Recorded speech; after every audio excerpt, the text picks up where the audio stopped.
Ladies and gentlemen, welcome to the Mailbox for the 27th of July 2011. My name is Totalbiscuit, bringing you your daily dose of community interaction, gaming discussion, and all that good stuff. You can email in mailbox@cynicalbrit.com, that is mailbox@cynicalbrit.com, with topics for future shows. The game in the background is actually Arkham Asylum, because I can't find any multiplayer games for Assassin's Creed. That makes me sad, it really, really does. Such a great concept and actually well executed, aside from the imbalance at lower levels. So I'm going to have to get a group together, some kind of regular group to play something like that. That and the ship, we should play that. I'm having thoughts about some kind of monthly gaming club. Whatever the case, let's get on with this. And the first email comes in from Ismail. It says, "Hi there, TV. So when the PlayStation Network came back up after the long downtime, they offered free games such as Infamous, for which the sequels had just been released. Do you think Infamous 2 got a ton of sales based on people that didn't play the original till it was released for free? And was this a good marketing move by Sony?" Well, I don't think it's a coincidence that the games in that particular list included both Infamous and Little Big Planet, as well as one of the older versions of Ratchet and Clank. That said, you could see it as some kind of genius marketing ploy, and you could otherwise see it as, well, these are older games that don't really sell very much anymore, so here, have some of these. I mean, they also gave away Dead Nation, which is actually a fairly recently released dual-stick shooter that I don't like very much. I don't know where I got all the hype from. I mean, Giant Bomb didn't like it either, and I do tend to share opinions with those guys quite a bit. A lot of other people hyped it up as being a really, really great game. I just don't really enjoy it all that much, but hey, whatever. The games that they gave, for the most part, were really, really good. I think Infamous 2 just sold well anyway. I mean, I think you have to understand that the original Infamous actually had reasonable sales behind it. It was a pretty big killer app, and it's still one of the games that people buy on Platinum, simply because it is known as being a really good PS3 exclusive game. I don't think there's really any problem with Infamous 2 selling, honestly. It's one of those games that was going to sell well anyway, regardless. I'm sure that the PS Network thing did help. That said, just consider the fact that a lot of people lost trust in Sony after the PSN thing, and I can hardly blame them. I was one of them, certainly. And they needed something to try and get people back on board with it. They will have no doubt lost sales as a result of that, because some people just thought, well, you know what, I'm not going to use my PlayStation anymore. I'm going to turn around and I am simply going to use my 360. A lot more people own both these days. It's not particularly expensive to do so. 360s are very, very cheap. But I would imagine that it had crossed their mind, certainly, and it's a very smart thing to do. They probably used it to push the sales of Little Big Planet 2 as well. And to be fair, there's nothing wrong with that. It's what every good company does. Take lemons, make them into lemonade, look for an opportunity, especially one that is not exploitative. Giving the free games was not exploitative. I don't like the fact that there was a limited time frame and that they sort of misrepresented the time frame. I'm told a bunch of people actually missed out on the free games because they stated that it was ending on a certain day and actually it ended the day before or something like that. Whatever the case, I picked up my games. Can't remember what I actually got. I think I got Ratchet and Clank and... oh yeah, I picked up Wipeout HD, which I actually already owned, but it was Wipeout HD plus Fury, so I got the Fury expansion pack. So, hey, can't really complain. Ratchet and Clank certainly is not my thing, but I loves me some Wipeout, particularly in 3D. Oh god, that's so good. A lot of fun. Anyway, I suppose that's that question handled. This one comes in from Frankie that says, "A lot of popular MMOs today look and feel the same. Third-person characters with swords, magic, or superpowers. I was wondering if you think a new MMO coming out with a different formula could be successful in this day and age of WoW, Rift, Warhammer, Tor, and other big-time MMOs that follow this type of gameplay. Also, what do you think would be a good change for MMOs today? If you think any at all are needed. I think online games are getting stale lately, and I can't wait for a new game to come out with a whole new way to play that isn't the same start at level 1, see how long you can keep spamming 1 to 8 to get to max level." Well, I think that pretty much covers it, doesn't it? The thing that needs to change is spamming 1 to 8 to get to max level. The combat systems of modern MMO titles are all hotkey-based, with the exception, of course, of Vindictus and DC Universe Online. Therein lies the problem. DC Universe doesn't really have enough content, doesn't seem to have done all that well, which is a real shame. I think it had a lot of potential, but once again, perhaps it was lacking in content and people just steamrolled it too quickly. The other problem is that games like Vindictus aren't even available in the EU, so that's really hard to deal with, and apparently the combat system in that game is not as good as it could be.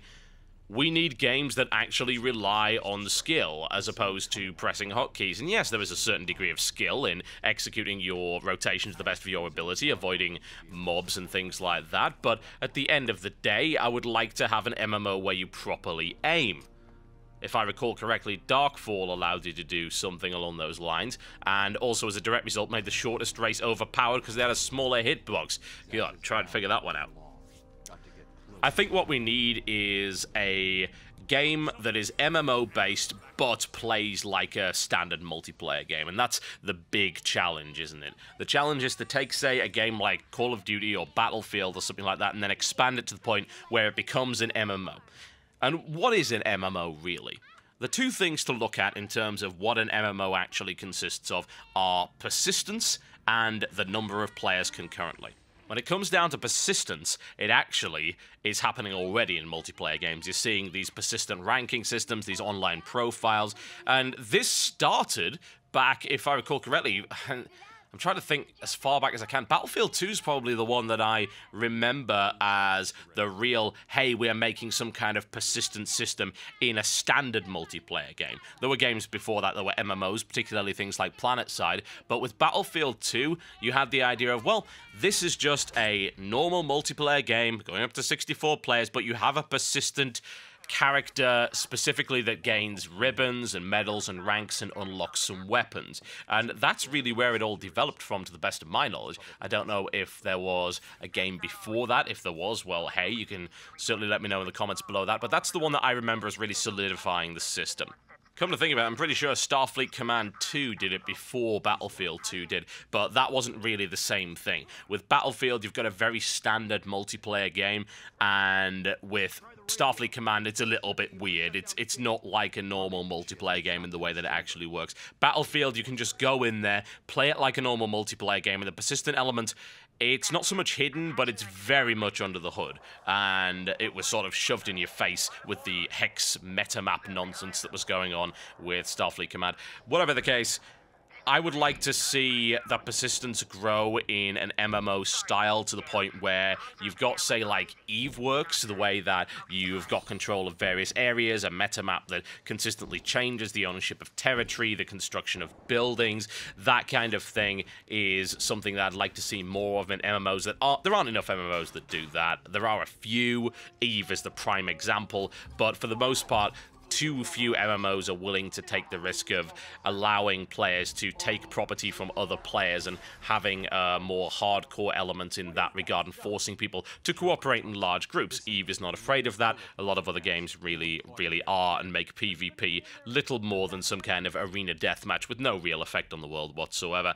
I want to see more of that integrated into it, and I want to see a more solid and enjoyable skill-based combat system. To me, that lends itself best to a couple of different settings. The first one is space fighter combat. An MMO with direct control over your ships. I'm not talking about EVE, I'm talking more about something like Black Prophecy, which I haven't really had the chance to play, but I'm told it has its own problems. I'm talking about a game that's coming out soon like Jumpgate Evolution, which still isn't out yet, but if you had an idea of, say, how Free Space or X Beyond the Frontier, or if you go back even further, of course, Elite worked, and put that in an MMO setting, that lends itself best to skill-based dogfighting combat. I would definitely be up for seeing something like that. I would also like to see a game where you are flying around in a small capital ship that, yes, to have to aim your weapons, but maybe it's kind of top-down. Combat-wise, I'm talking a little bit like Sid Meier's Pirates, something like that. That would be kind of neat. I would love that, to be able to fly around and do missions in maybe a small capital ship, but it flies like a boat. So it's like naval combat in space from a top-down perspective, but you have to aim and you have to maneuver and things like that. That would be really great as an MMO. You could have huge fleet battles with fighters and all sorts of awesome stuff. Maybe you could have a system where you could jump inside a fighter and actually fly it around. That sounds like something I would really enjoy. Another setting where this would work really well on the same kind of vein is an aerial combat-based MMO, maybe like Ace Combat Online or something like that, where you've got various nations at war in the sky, and you've got a bunch of missions you have to do. Perhaps they're dynamically generated in order to take territory, and you could have huge aerial battles with, say, 64-plus players. That I would pay serious money for. And the final thing where I think this would really work out well would have to be a GTA-style setting. Grand Theft Auto style, yes, something like APB, only not bad. If they could design it properly, that's a perfect opportunity with the third-person shooter system and driving mechanics to make something that is an MMO, but it's not about simply leveling up. It's maybe about acquiring better gear, but it all comes down to skill aside from that. And all of those settings would work really well without the standard hotkey-based game, and I would honestly pay a significant amount of money and indeed time and attention to any game that fulfilled any of those criteria well. This one comes in from Zai Hing that says, I recently bought a few games from Steam during the Steam July sale. Even some of that came as recommendations from previous Mailbox videos. What I'm wondering is, are these big sales conditioning consumers not to buy games when they come out because they're waiting for a particular sale? Also, are the deals of the day or other big sales hurting the publishers in any way? I have on one or two occasions bought items on Steam, only to have them go on sale the very next day. This is quite disheartening and has resulted in me waiting for games to go on sale instead of buying the game day one or pre-ordering them. This is a real pickle, honestly, and I can totally understand where your point of view comes from. Yes, I think that they are making a lot more people wait. That said, how many more? Were people really just buying games on release all the time for $60 a pop until Steam suddenly appeared? I don't think so. Retailers have been putting games on sale and, more to the point, dropping the price on games since forever. This is a very, very common thing. The fact that Steam does it in such perhaps an extreme way, they kind of fire sale certain games for very short periods of time, and they also do a lot of sales. And perhaps those sales aren't predictable. As opposed to, say, the time when a retailer would drop the price on a game. It's usually reasonably predictable that a brick-and-mortar retailer will drop the price maybe by, say, £10. I mean, that's very, very common for a PC title. If you look at a PC title and, say, game, probably about a month after it's come out, unless it's still selling really well, it's probably dropped down by about £10. It'll be down to £19.99 instead of £30, and then it might creep its way into the 2 for $25 aisle, and then into the 2 for $15, then maybe the 3 for $10, and of course maybe in the interim it's been put on sale directly for a much lower price. So Steam isn't really doing anything new, they're just doing it in such a way that you can impulse buy by not going into the store. Sales are something that you have to go out of your way to actively participate in a brick and mortar. You've got to pass by and say, oh, look, there's a sale, I'm going to go in and check it out, or, hey, there's a sale going on, so I'm going to go into town and go and have a look at it. Here, sales happen every freaking day. I mean, there's daily deals. It's actually kind of crazy. Now, I don't think they hurt publishers as much as you might think, because if they did, publishers would not agree to them in the first place. These sales are not just happening. When it comes down to Steam stock, Steam has to create a deal with the publishers. They can't just do it. They don't have any stock to fire sale, whereas a brick-and-mortar retailer, they can do that. If they want to clear some shelf space, they can nuke down the price of a game without the permission of the publisher, the distributor, or the developer. They can do that straight away. Steam cannot do that. So all of this is happening because the publishers agree to it, which to me indicates that the publishers think that this is a good thing. Maybe in the long term, it might hurt. I mean, for instance, I've seen certain self-righteous pirates justify their behavior by saying, oh, well, it's okay because I bought it on Steam a year later for like $3. Like, well, no, it's not okay. You obviously wanted to play this game on launch, which is why you pirated it, so you denied the publisher, developer, distributor, retailer, whatever, your $60 because you wanted to play it right now and you were greedy enough to do so, and then you buy it a year later for $3 and think that's somehow the same thing. It's not. Those first few weeks of sales are so vital to the survival of the developer and indeed for the franchise. What happens when nobody buys the game in the first few weeks because they are willing to pirate it on launch to play it, and then they'll buy it on Steam for a year later for $3 and somehow think that that is the same thing? What's going to happen is that studio will shut down They need to pay their staff. Where do you think the money's going to come from exactly? The publisher might have been fronting the money to keep the staff paid up until this point, and if the game doesn't do very well in the first few weeks, they might shut the studio down or at least fire a bunch of people, and then where do we go? The franchise will fall flat on its face. It's one of the reasons why original IP just doesn't work very well in the current market, because people just don't buy the game new on release. They're not willing to support the original IP, and then of course the IP gets cut off, and a year down the line, you buying that game for $3 is not a big indicator to the publisher that it's suddenly worth resurrecting that franchise. It's not, because the publisher will turn around and say, well, you know what, this IP was clearly not attractive enough to the consumer for them to actually buy it on launch, and the fact that people are buying it now just means that, hey, look, it's a cheap thrill, it's $3, it's $5, it's whatever. That is not an indicator of consumer confidence, indeed quite the opposite. And that I can foresee being a big problem in the future. That said, if that keeps happening, then the publishers are just going to stop agreeing to these sales. I don't think people should feel guilty for buying items on sale. This is agreed by the publisher, and more often than not, these big sales can actually prove to be hugely beneficial for the developer, simply because of volume of sales. It's not just about quality of sales sometimes. Quantity does come into it. But, again, the one problem I have with it is those people that pirate the game on launch and then say, oh, it's alright because they'll just buy it on Steam for $3 a year afterwards and think, hey, all my purchases are legitimate.